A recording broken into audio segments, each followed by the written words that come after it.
Hello student, स्वागत है आप सभी का एक बार फिर से हमारे इस ऑफिशियल यूट्यूब चैनल में जिसका नाम है एसोल सॉल्यूशन। मैं चंदन कुमार हाजिर हूं आप सभी के सामने अपनी एक और नई वीडियो के साथ। तो गाइस, आज की इस नई वीडियो में हम बात करेंगे उन सभी स्टूडेंट्स के लिए जो स्कूल ऑफ ओपन लर्निंग के स्टूडेंट्स हैं या फिर एनसीवैप के स्टूडेंट्स हैं या दिल्ली यूनिवर्सिटी में किसी भी रेगुलर कॉलेज के स्टूडेंट्स हैं और वो अपने एग्जाम्स की तैयारी कर रहे हैं।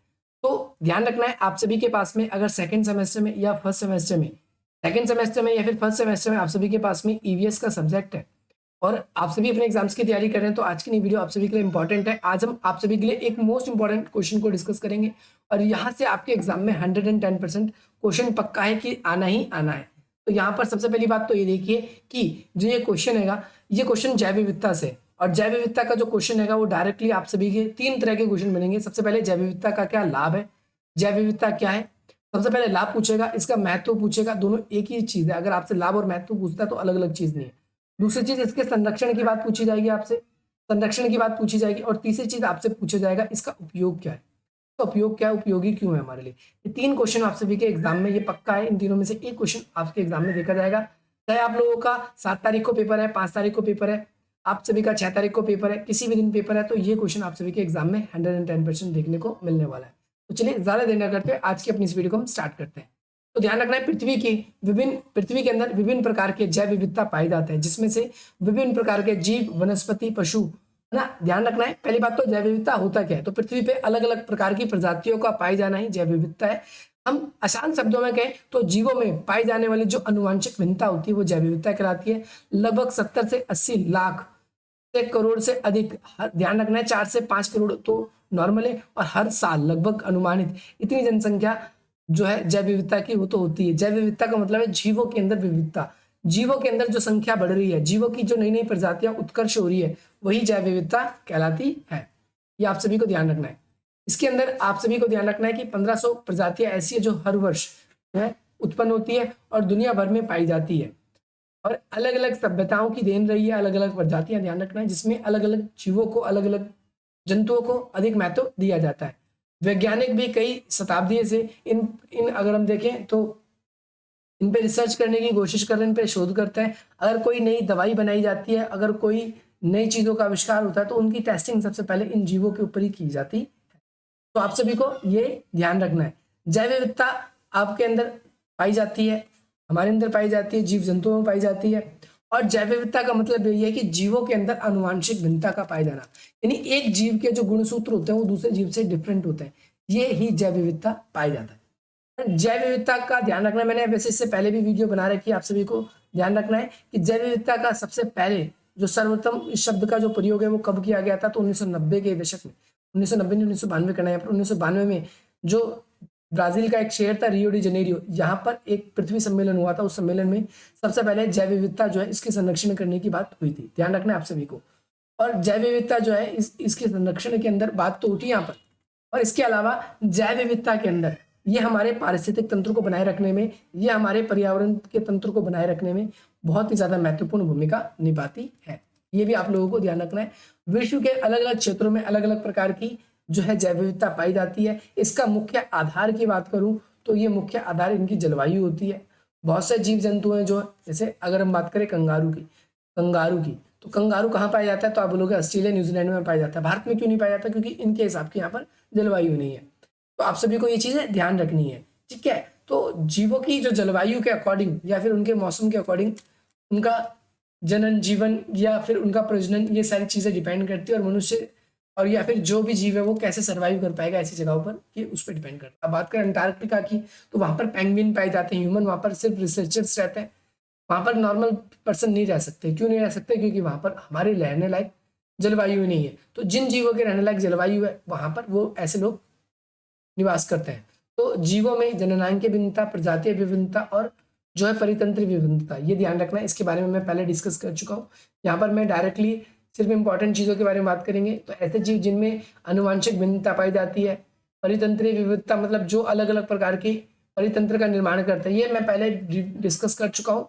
अगर आपने पहले की वीडियो जैव विविधता की नहीं देखी तो देख लेना, मैंने प्लेलिस्ट भी बना दी है, उस प्लेलिस्ट को आपको अच्छे तरीके से देखना है। अब यहाँ पर हम बात करने वाले हैं भारत में जो जैव भौगोलिक क्षेत्र है, जैविक भौगोलिक क्षेत्र है जीवों का, तो ये अलग अलग भागों में इसको बांटा गया है। अब अलग अलग क्षेत्रों में बांटा गया। आप लोगों के लिए इंपॉर्टेंट क्या है ध्यान रखना, ये इंपॉर्टेंट है, ये इंपॉर्टेंट है। जैसे ट्रांस हिमालय, कुछ ऐसे हमारे जैव विविधता है जो हिमालय में जहाँ पर ज़्यादा ठंड पाई जाती है, जैसे लद्दाख जैसा इलाका है वहाँ पर पाए जाते हैं, ये 5.7% पार्ट है। इसके अलावा हिमालय वाला ये पोर्शन इंपॉर्टेंट है। हिमालय में पर्वतमाला में भी जो उत्तर से पश्चिम तक यहाँ पर जीव जंतु बहुत ज़्यादा पाए जाते हैं। ये हमारी अगर पूरी दुनिया में पूरे भारत के अंदर 100% जीव है तो 5% तो ट्रांस हिमालय में पाए जाते हैं, 7.2% कहाँ पाए जाते हैं, ये पाए जाते हैं लगभग लगभग 13% हो गए, 1 पॉइंट ही कम है, 13% ये हो गए सिर्फ हिमालय में। मरुस्थली में बात करें तो 6.9% है जो कि गुजरात राजस्थान इन इलाकों में पाए जाते हैं। इसके अलावा अंडमान निकोबार द्वीप समूह है तो यहाँ पर भी जीव पाए जाते हैं। और यहाँ पर अगर देखें तो इन द्वीप पे लगभग 300 से अधिक छोटे बड़े समूह रहते हैं। उत्तर पूर्वी भारत में मैदानी भागों में बात करें हम तो यहाँ पर जो है 5.2% ऐसे ऐसे जीव जंतु पाए जाते हैं, वनस्पति पाई जाती है। इसके अलावा जैव विविधता का जो हॉटस्पॉट है, यहाँ सबसे ज्यादा जैव विविधता पाई जाती है। तो भारत की जो हॉटस्पॉट की बात करें तो ये जो अगर हम देखें ये नॉर्थ का पोर्शन है पूरा का पूरा असम उत्तराखंड तक, तो ये पूरा का पूरा पोर्शन जो है ये हॉटस्पॉट वाला पोर्शन कहलाता है। ये आपको ध्यान रखना है, ये ध्यान रखना है। इस क्षेत्र में सबसे ज्यादा डिफरेंट टाइप्स की प्रजातियां पाई जाती है और नई नई प्रजातियों का उत्पन्न होना भी यहाँ पर स्वाभाविक सी बात है। 30% यहीं पर ही पाई जाती है विविधता हमारे यहाँ पर। और इसके अलावा ये जो पूरा प्रदेश है इंडो बर्मा तक यानी जो म्यांमार है वहां तक फैला हुआ है, हिमालय में भी फैला हुआ है, नेपाल तिब्बत इस जगह पे भी ऐसी प्रजातियां फैली हुई है। लगभग 70% से अधिक मूल प्रजातियां इन वनस्पति में ही पाई जाती है। इसके अलावा पश्चिमी घाट में भी भारत में हॉटस्पॉट बना हुआ है पश्चिमी घाट के अंदर, तो वहां पर जो है वहां पर भी 6000 से अधिक प्रजातियां हैं जो पाई जाती है। बर्मा में अगर हम देखें तो 1260 पाई जाती है जो कि पूर्व के साइड है। और इसके अलावा दक्षिण में भी अलग अलग प्रकार की प्रजातियां पाई जाती है। ध्यान रखना है आप सभी को ये वाला कॉन्सेप्ट, इसके बारे में भी हम वैसे पहले डिस्कस कर चुके हैं। यहाँ पर हम बात करेंगे भारत में प्रजातियां लुप्त क्यों हो रही है। तो भारत में जो है प्रजातियां लुप्त होने के कई कारण हैं। अगर हम देखें तो लगभग लगभग 132 से ज्यादा प्रजातियां ऐसी हैं जो लुप्त हो चुकी है। 132 से ज्यादा प्रजातियां जो है लुप्त हो चुकी है और बहुत सारी लुप्त होने की कगार पे भी आ चुकी है। इसका मुख्य मेन रीजन ये है कि उन जीवों को ऐसा वातावरण, ऐसा माहौल, ऐसी चीजें नहीं मिल पाती जिन पे इनको रहना है। इसमें जैसे बहुत सारी विकास परियोजना चल रही है जो मनुष्य के कारण इन जीवों की हत्याएं हो रही है। इन जीवों से इनके आवास छीने जा रहे हैं और आवास छीने जाने के कारण भी इनकी कमी लगातार देखने को मिल रही है। अभी एक इंपॉर्टेंट कॉन्सेप्ट आपसे पेपर में ये आ सकता है, IUCN रेड लिस्ट क्राइटेरिया, यानी रेड लिस्ट क्राइटेरिया बनाया गया है कि कहाँ कहाँ ऐसे क्षेत्र हैं जहाँ पर रेड लिस्ट बनाई गई है, जहाँ पर जीव विविधता जो है बहुत ही ज्यादा खराब होती जा रही है, जहाँ पर जीवों को संरक्षण की बहुत ज्यादा आवश्यकता आएगी। तो कुछ प्रजातियां ऐसी जो विलुप्त है, कई प्रजातियां ऐसे जो विलुप्त हो चुकी है, जैसे टाइगर की प्रजातियां हैं, व्हाइट टाइगर वगैरह, डायनासोर लुप्त हो चुके हैं। व्हाइट टाइगर जो है बहुत रेयर है, बहुत रेयर है व्हाइट टाइगर। इसके अलावा वन विलुप्त यानी कुछ ऐसे हैं जो वनों के अंदर ही विलुप्त हो चुके हैं। इसमें ब्लैक शार्क है, इसके अलावा रेड टेल्ड है। ये कुछ ऐसे जीव है घोर संकट में, यानी बहुत सारे जीव ऐसे हैं जिन पे बहुत ज्यादा संकट है। जैसे हम बोलते हैं वेस्ट गोरिल्ला, जीव जंतु हैं जिन पे बहुत ज्यादा संकट है, कभी भी खत्म हो सकती है। संकटग्रस्त जिन पे संकट आना मंडराना शुरू हो चुका है, जैसे टाइगरों पे मंडराना शुरू हो चुका है। असुरक्षित जो अब सुरक्षित नहीं है, यानी पहले थे अब नहीं है, जैसे लंगूर, नीलगिरी के लंगूर जो है वो। और संकट के निकट जिनके पास भी संकट आना स्टार्ट हो चुका है। तो ऐसे बहुत सारे हैं, जैसे वाल, ऐसे बहुत सारे जीवों की हमने कैटेगरी बना रखी है जिसके आधार पर हमने जीवों को कैटेगराइज किया है। तो ये आप लोगों के लिए कुछ इंपॉर्टेंट था। अब सबसे इंपॉर्टेंट क्वेश्चन इसका आप लोगों के लिए आ चुका है, जैव विविधता का क्या महत्व है। ये पेपर में आपके पक्का पूछा जाएगा। जहां मैं पेपर में स्टार लगाऊं तो ये आपसे पेपर में पूछा जाएगा। महत्व पूछ ले, लाभ पूछ ले, उपयोगी पूछ ले। उपयोगी उपयोगी तो ये एक ही चीज है, अलग अलग चीज नहीं है, कंफ्यूज नहीं होना। सबसे पहली चीज तो सबसे पहली बात करें तो जैव विविधता हमारे लिए बहुत उपयोगी है और अत्यधिक आवश्यक भी है। सबसे पहले क्यों, परितंत्र के लिए है इसे, क्योंकि परितंत्र में आपको पता है फूड चेन है। फूड चेन में जैसे यहाँ पर हम बात करते हैं, फूड चेन के अंदर हम एक पूरा प्रोसेस बनाएंगे। जैसे यहाँ पर हमने घास बनाया, घास के ऊपर बनाया टिड्डा, टिड्डा के ऊपर बनाया मेढक, मेढक के ऊपर बनाया सांप, सांप के ऊपर बनाया मोर, मोर के ऊपर बनाया कोई शेर, लिख दिया है कुछ भी, शेर का शिकार किया मनुष्य, मनुष्य फिर दोबारा मिट्टी में, मिट्टी से फिर घास शुरू हो गई। तो ये एक प्रोसेस जो है वो पूरा पूरा चलता रहता है। और इस परितंत्र को, जो ये संतुलन है, इसको बनाए रखने में हमारी जैव विविधता की बहुत ज्यादा भूमिका है। अगर जैव विविधता नहीं रहेगी तो ऐसा हमको ध्यान रखना है कि ऐसा भी हो सकता है कि हमारे जो संकट है वो बहुत ज्यादा आ जाएगा। आर्थिक मूल्यों से संबंधित है, क्योंकि हमें इंडस्ट्री में बहुत सारी चीज़ों की आवश्यकता पड़ती है। हम इंडस्ट्रीज़ के अंदर बहुत सारी चीज़ें बनाते हैं, जैसे हम फर्नीचर बनाते हैं, हम इंडस्ट्रीज़ के अंदर बहुत सारी मेडिसिन्स बनाते हैं, हम इंडस्ट्रीज़ के अंदर अलग-अलग प्रकार के कपड़े बनाते हैं। तो ये सारी की सारी चीज़ें तब बन पाएगी जब हमें कुछ उसका कच्चा माल मिलेगा, और कच्चा माल कहाँ से? हमें जैवों की विविधता से प्राप्त होता है। सामाजिक मूल्यों के लिए हमारे इम्पोर्टेंट है, जैसे बाजार वगैरह के लिए, बाजार में बहुत सारी वस्तुएं मिलती हैं, उन सभी वस्तुओं को कीमती दामों पे बेचा जाता है। उस वो बहुत सारी चीज़ें ऐसी हैं जो जीव जंतुओं की वजह से हमें प्राप्त होता है। जैसे लोगों को पर्स का शौक होता है ना? पर्स का शौक शौक वॉलेट जिसे बोलते हैं, तो उसको लेदर से बनाया जाता है। तो उसमें लोग बाग क्या करते हैं? प्योर लेदर चाहिए, और प्योर लेदर कहाँ से मिलेगी? खाल से मिलेगी, है ना? तो सामाजिक मूल्यों के अंदर या धार्मिक मूल्यों के अंदर भी हम और देखें तो लोग बाग इसको ईश्वर की तरह पूजते हैं, तो इस कारण से भी हमारे लिए बहुत ज़्यादा इंपॉर्टेंट बन जाता है।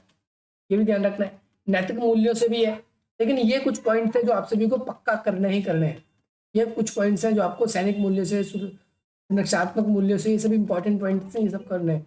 पवित्र अपवन के रूप से ये पॉइंट्स आप सभी को ध्यान रखना है। अब इसके बाद में एक अलग से क्वेश्चन बनेगा कि भाई जैव विविधता पर क्यों संकट मंडरा रहा है? जैव, क्योंकि क्वेश्चन 5 नंबर से ही बनेंगे आपके इसमें, तो आप लोगों को ज्यादा परेशान होने की तो आवश्यकता है ही नहीं। 5 नंबर में आप लोगों को 2 पेज लिखने हैं, और 2 पेज के अंदर आप आराम से लिख दोगे। इसके बाद में अगला है जैव विविधता पर संकट। जैव विविधता पे अगर हम संकट की बात करें तो क्यों हो रहा है? तो एक तो मानवीय कारणों की वजह से, और एक प्राकृतिक गतिविधियों की वजह से, प्रत्यक्ष रूप से या अप्रत्यक्ष रूप से ये क्या होते जा रहा है? संकटग्रस्त होते जा रहे हैं, संकट हम पे मंडराते जा रहे हैं। ये आपको ध्यान रखना है।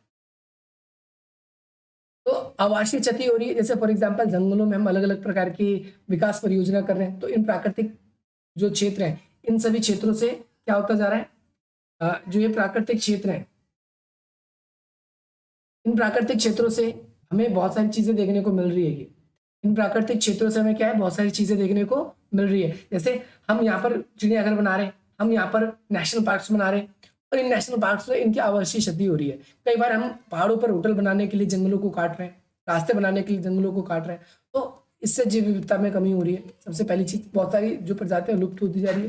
प्रदूषण मनुष्य बहुत ज्यादा कर रहा है ना? अवैध शिकार हो रहा है, बहुत से लोग शौक शौक में शिकार करते हैं, और इन शिकार की वजह से जीव विविधता जो है, टारगेट्स वगैरह या और सब चीज़ों पे लोग मनोरंजन की गतिविधि बन गई है। इसकी वजह से लोग शिकार करते हैं, हाथी का शिकार करते हैं। मानवीय वन्य टकराव, यानी मनुष्य का कई बार सामना हो जाता है, तब मनुष्य को शिकार करना पड़ जाता है। तो मनुष्य इसके लिए ज़्यादातर जिम्मेदार है। और इसके अलावा कुछ तो ऐसे भी कॉन्सेप्ट हैं जो आप सभी को ध्यान रखना है, वो है प्राकृतिक में। वो कैसे आते हैं? प्राकृतिक की श्रेणी के अंदर आते हैं। जैसे अत्यधिक हम ऊर्जा का दोहन करते हैं, अत्यधिक ऊर्जा का दोहन करते हैं तो भी हमारे लिए थोड़ा सा ऐसा हो जाता है कि हम बहुत ज़्यादा ऊर्जा को यूज़ कर रहे हैं, या बहुत ज़्यादा हम क्या कर रहे हैं, जैव विविधता की चीज़ों को यूज़ कर रहे हैं, तो भी हो जाता है। तो होपफुली आपको ये वीडियो पसंद आएगी, और इसके अंदर एक बेसिक सी बातें मैंने आप लोगों के लिए एक बेसिक सी अंडरस्टैंडिंग क्लियर कर दी। अगर आप लोग चाहते हैं इसी प्रकार के इंटरेस्टिंग वीडियोज़ मिलते रहे, तो आप हमारी वीडियो को लाइक करें, अधिक से अधिक मित्रों तक शेयर करें, और हमारे चैनल को सब्सक्राइब करें। बाकी मिलते हैं आप सभी से अपनी अगली वीडियो में। जय हिंद, जय भारत।